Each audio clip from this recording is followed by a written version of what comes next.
السلام عليكم ورحمه الله تعالى وبركاته. تحيه لجميع المتابعين والمشتركين. السلام لايت خوتي خواتاتي، معكم ولد باب الله. تحيه لولد باب الله فين ما كانوا. معنا واحد السيد من مراكش جا لمدينه وجده، عنده ظروف، وهذه الظروف هذه يعني متخبط من حاجه لحاجه، والمؤمن مصاب والكافر مجلد. هذه القصه ديالو اللي غادي يعاودها لنا للعبره. حاولوا لا بنات ولا ناس تقوا الله في واحد الانسان، اي انسان كيف ما كان هو.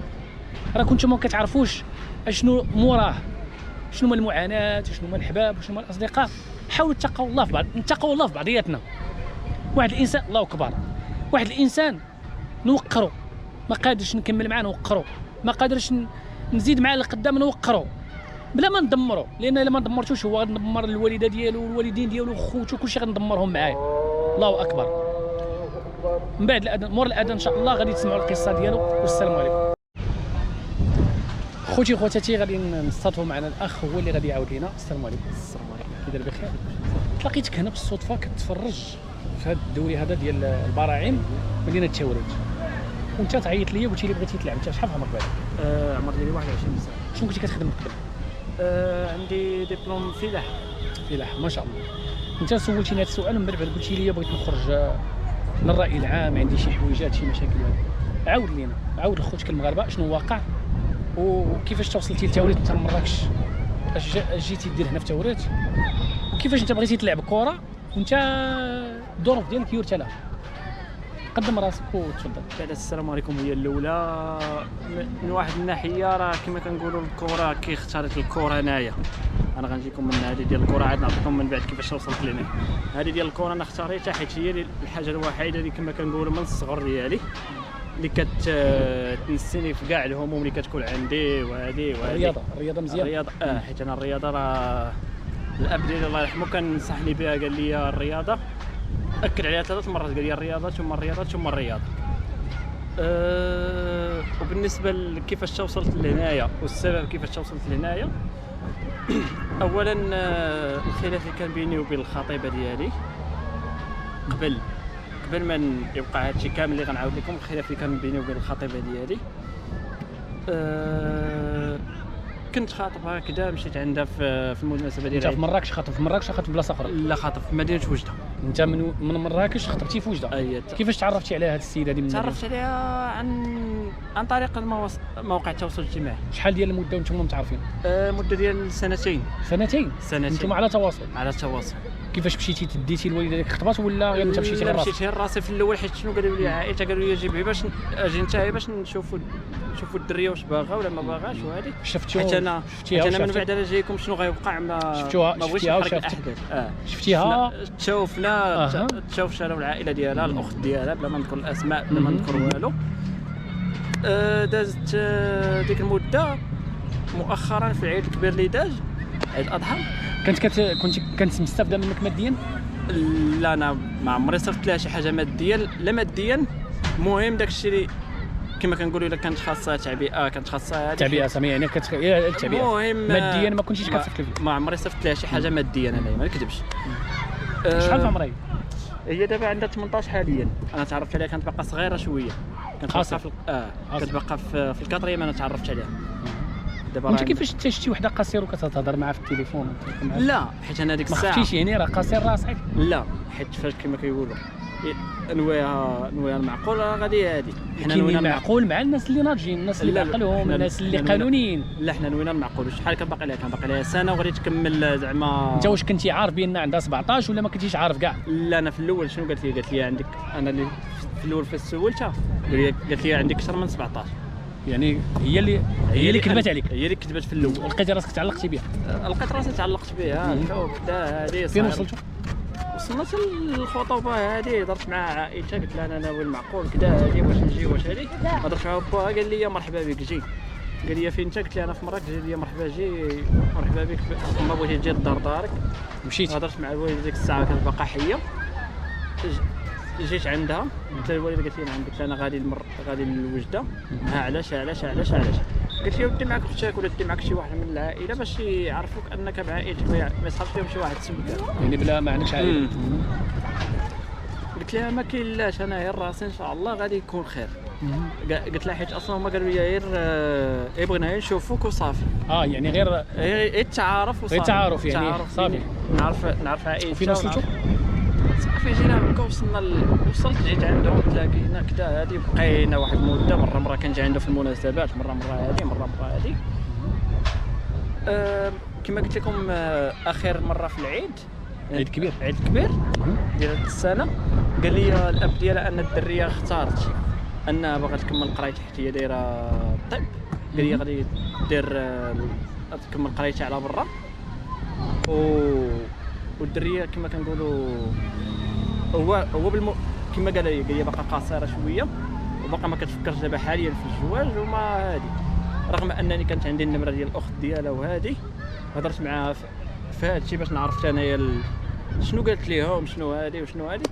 ملي جيت نشوف ملي جيت نبحث مزيان لقيتها انها هي ما باغاش ما قابلاش كما كنقولوا ما قابلاش بيا انايا. ما بقاتش باغيه ما صافي. في الاول كانت باغيه، في الاول قالت لي مرحبا وفي التالي ما بقاتش باغيه. حتى جيتي عندها ما بقاتش باغيه. التالي قالت لي صافي. شكون اللي خلاها ما تبغيكش مثلا؟ خدمه ما خدامش ولا ديك حاليا الخدمه. واش خدمه السبب الخدمه ولا ما بقاتش باغيه؟ الخدمه ولا والسبب ان كل مره الصداع وهادي لا واش كاين شي واحد دخل شي طرف اخر دخل في العلاقه؟ كاين طرف اخر ولكن من بعد هذا من بعد كاين طرف اخر ولكن من بعد هو اللي غادي تدور عليها القصه كامله وهو اللي كما كنقولوا زاد عقد هذه القصه. صافي هكا كان واحد الصديق شبه صديق ديالي تعرفت عليه في واحد المده ديال شهر تقريبا او اقل. جات هكا جا هكا بقينا هاضرين. هو عارفني بلي خاطبها كذا عارفه. المهم الدريه عارفاني انا انني خاطبها كذا هذه قبل ما يوقع المشكل ديال ما بغيت نعاود لهم والو. انايا ما بغيت نقول لهمش انهم ما بغاتش. المهم هي اختارت هذاك وانت خلاتك في الاخر. اختارت الاخر خلاتني انايا. دابا انا داك الوقت اللي مشيت اللي شاد الطريق من هنايا غادي باش نقول هادشي للعائله وغادي نقول لهم صافي حيدوا كل شيء ما بقى لا خطوبه لا والو. هذه القى الام ديالي في السبيطار. مشيتي رجعتي لمراكش لقيتي ولادك في السبيطار. هضرت مع واحد بن جارتنا هي اللي كنهضر معاها تماك في الدرب كامل كما كنقولوا الدرب كامل هي اللي كنهضر معاها حيت كنعرف هذيك من الصغر. شنو قالوا لك؟ بلا ما نذكر السميه ديالها قالت لي الام ديالك راه في السبيطار وهذيك. قلت لها شحال دابا وهي في السبيطار؟ قالت لي تقريبا شي 3 ايام ام 4 ايام دابا في السبيطار. قلت لها اذا من العيد؟ قالت لي قلت لها حتى واحد ما جا زعما عندها وهذه. قالت لي خوتك كاملين جاو لهنايا ومشاو عندها. قلت لها صافي على بركه الله انا غنمشي. ركبت وانا ما ناعس ما والو ما هادي والستريس ديال السفر حيت اللي مسافر بالليل وهادي غيفهمني. صافي جيت ركبت مشيت عندها شديت الطاكسي احمر ركبت مشيت عندها. وصلت السلام عليكم السلام لقيت الفرمليه تماك. السلام عليكم السلام هادي شنو واقع كذا. عاودت لي قالت لي الام ديالك خاصها الدم وكذا وهادي وطاحت الوالده ديالك خاصها الدم. اصلا حيت هي كان فيها السكر وهادي. قالت لي الوالده ديالك فيها راه خاصها الدم وطيحه اللي طاح منها بزاف ديال الدم. حيت طاحه اللي غادي طاحت على يديها وخرج منها بزاف ديال الدم وخصها شي حاجه من الدم باش تستمر في الحياه. قلت له زعما خوتي حتى واحد ما تطوع وما عطاها ما هذه. قالت لي حتى واحد ما بغى يعطيها في هذه. قلت له ايوا خوتها؟ قالت لي حتى واحد ما. قلت لها صافي انا مستعد انا نعطيها الدم. قلت لي بلاتي نمشي نستشار مع الطبيب ونجي. جا عندي الطبيب قال لي اش كتجي؟ قلت ليه ولدها كنت هاد الساعه قبل ما تمشي لي البطاقه الوطنيه. قال لي البطاقه وديك لا مشيت علمت انها مشات ليا. ما عندك لا ورقه لا والو. باش كتمشي دابا قانونيا؟ حاليا قانونيا ما عندي حتى وثيقه. باش ملي كتلقاوك مثلا رجال الامن ولا شي حاجه شنو رجال الامن كنقول لهم طلعوني وشوفوا الا كان عندي شي حاجه. حافظ النمره ديال البطاقه الوطنيه؟ اي حافظ. كيطلعوك وشنو كيطلعوني كيقول لك ما كيلقاو عندي والو. كيقول لي صافي سير.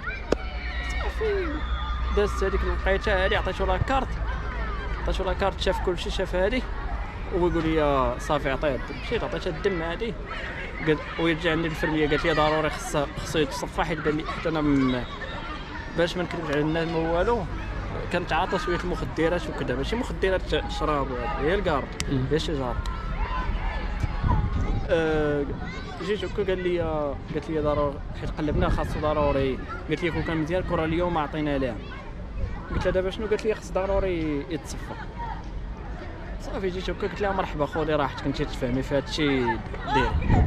وانا باقي كما كنقولوا هضرت معاها باقي داير في بالي داكشي اللي وقع ليا في وجده وهادي وكما كنقولوا هادشي اللي غيجيكم من بعد ما كنتش متوقع. مشيت هكا ريحت في الدار معاك تعيان ديجا وهادي. كمل معليش. هذا الحياه هي هذه الحياه كلها عقبات كلها بزاف د الحويجات.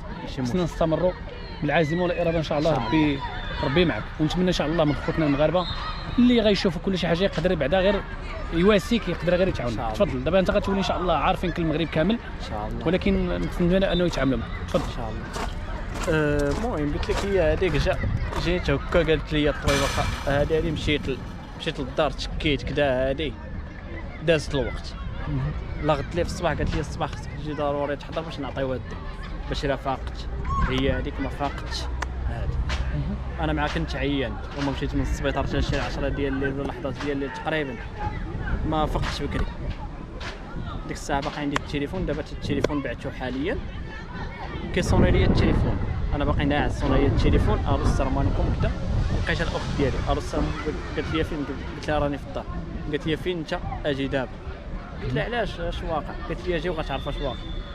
قلت لها قولي لي اش واقع بلا ما تبقاي تستريسي فيا ولا شي حاجه، راه يلاه فايق انايا وغنولي عاوتاني في شي حاجه. قالت لي اجي راه واحد الموضوع خصك ضروري تعرفو حتى انت. قلت لها ياك من الوالده شي حاجه؟ قالت لي كيهم الوالده. قلت لها واخا. مشيت هكا مشيت لقيتي ديالي حتى لقيتي دابا حبست كلشي، حبست لقيتي حبست كلشي. هزيت لقيت خديت شي فلوس خديت هادي. قلت زعما كي داير الوالده خاصها شي حاجه. انا ما ظنيتش انها باش ما يبقاش بنادم اللي كما كنقولوا في هذه اللحظه غيبقى مستريسي شنو وقع ليها شنو وقع ليها. ما ظنيتش ان الوالده ديالي غتكون توفات في ديك اللحظه. صافي جيت هكا قال وصلت انا واصل فرحان كدا. صحابي الوالده كدا دخل لي غندخل للسبيطار بانت لي مغطينا بالبيض كدا. هادي لا اله الا الله محمد رسول الله. كدا كنا ليلها لا حول غطينا بالبيض. جيت عند الفرميه قلت لها الوالده كي دايره هادي؟ قالت لي بركه في راسك. قلت لها ولكن هادي قالت لي لقيت هادي جينا في الصباح باش نعطيوها الدم فات عليها الاوان ومول الامانه امانته. صافي ديك الساعه حقدت هادي ما زائد كما كنقولوا ضربه مور ضربه ما. صافي هزيت الوثائق ديالي هزيت كلشي اللي غادي نحتاج. قلت لخوتي شنو ممكن توجه رسالتك؟ الرساله اللي كنبغي نوجهها بنادم الا ما كنتيش غتكمل معاه وغتمشي معاه من الاول ماشي اون ديبار، ماشي تبدا معاه وادي اون ديبار. الا كنتي عارف راسك ما غاديش تكمل معاه ما غاديش تستمر معاه يحبس معاه من الاول. قول له ولد الناس ولا بنت الناس راه ما غاديش نكمل معاك ما غاديش هادي. وبالنسبه بنادم ما يبقاش يدي على بنادم من المظهر ديالو، حيت من المظهر كيكون خداع. حيت المظاهر كلها اسمح لي بوجمع بريكي. خويا بوجمعه البركه في راسك وربي يعوضك. وانت دابا راك راجل يعني ما غادي خصك تصنع دابا خصك انت تصنع المستحيل. الدقه اللي عندك دابا خصك تقلب على خدمه وان شاء الله دابا غتولي معروف عند المغاربه. وغادي يولي اللي شافك غادي يحاول انه ماشي يعطيك الفلوس، على الاقل غادي يوريك الطريق كي غادي تبدا حياتك. ما تيأش وربي معك اخويا. حاول فهمتيني. شوف كي ندير مع الوثائق انا وياك على تواصل ان شاء الله ونكمل معك. خوتي المغاربه الاخ بوجمعه هذه القصه ديالو تلاقيتو صدفه هنا في توريت. اللي بغيت نقول راه بحال بوجمعه اولا هادشي ديال يا ما كيوقعوا بزاف د الحوايج. انا ما كنتبناش الروايه ديالو الله اعلم واش ضغوط نفسيه كيعاود الله اعلم، انا ما عارف والو. لكني هو عبر خوه هادشي اللي كيقول هو يقدر يكون واقع عليه ما واقع عليش. المهم راه كيوقع اكثر من هكذا بالنسبه للمغاربه بزاف لاي انسان. لكن ما تكونش انت طرف وتدفع شي واحد لشي حاجه. شوف تقى الله فيه وتقى الله في الناس اللي موراه اللي ما كتعرفهمش، وليداته وخوته وعائلته ووالديه مراد هذه تقى الله فيهم. خلينا من الشخص اللي بينك وبينه من الاول اتقى الله في ذاك الانسان باش يجيب الله اللي اتقى الله فيك. علاقاش الا اتقيتي الله في ذاك الانسان اللي انت وياه راه غيجيب الله اللي اتقى فيك انت الله ويتقى الله في عائلتك. ولكن الا انت ما اتقيتيش الله في ذاك الانسان حتى انت ما غيجيب الله اللي ما غيتقاش الله فيك.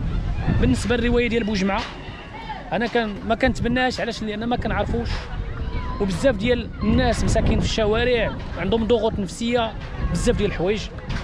ولكن هذا النداء هذا الا كانوا خوتو كيقلبوا عليه على بوجمعه ربما تكون عنده ضغوط نفسيه او لا شي حاجه، راه مريض نفسيا، راه كاين في التوريث. انا حاولت نصور معاه باش يبان. راه الا كتقلبوا على خوكم وهذا خوكم بوجمعه بريكي، الا كتقلبوا عليه هو في التوريث، والا كان هذا الشيء واقع عليه وخوتو سمحوا فيه لا اله الا محمد الله، كاين الله والباقي الله. بالنسبه للخاوه، الخاوه مشات في هذه اللحظه نكمل وغادي نعطيك الكلمه.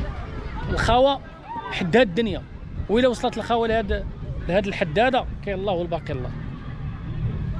اللي غادي نقول لكم خوتي وخواتاتي قبل نعطيه الكلمه بعد يكمل. شنو بغيتي تقول ابو جمعه؟ بالنسبه للخوت او العائله او الاصدقاء اللي كيعرفوني تماك في مدينه مراكش او في النواحي مدينه مراكش، حيت عندي الاصدقاء ديالي تماك وهذه اللي كيعرفوني، انا كنطلب منهم انهم بلا ما يبحثوا عليا ولا يقلبوا عليا ولا هذه، حيت انا ديك المدينه وديك المنطقه كامله ديال الحوز غنخويها وفي قريب عازم ان شاء الله. المهم راك في المغرب شوف. المهم راه في التوريث اللي قادر، الا كان هو عنده شي حاجه نفسيه وكتقلبوا عليه باش توقفوا معاه ولا شي حاجه، بلا ما تزيدوا تكملوا على بنادم، بلا ما تكملوا عليه. تقوا الله في بنادم، تقوا الله في الانسان. ربي خلقوه كرموه وزرع فيه الروح وكملوا بعينيه برجليه بيديه، تقى الله فيه.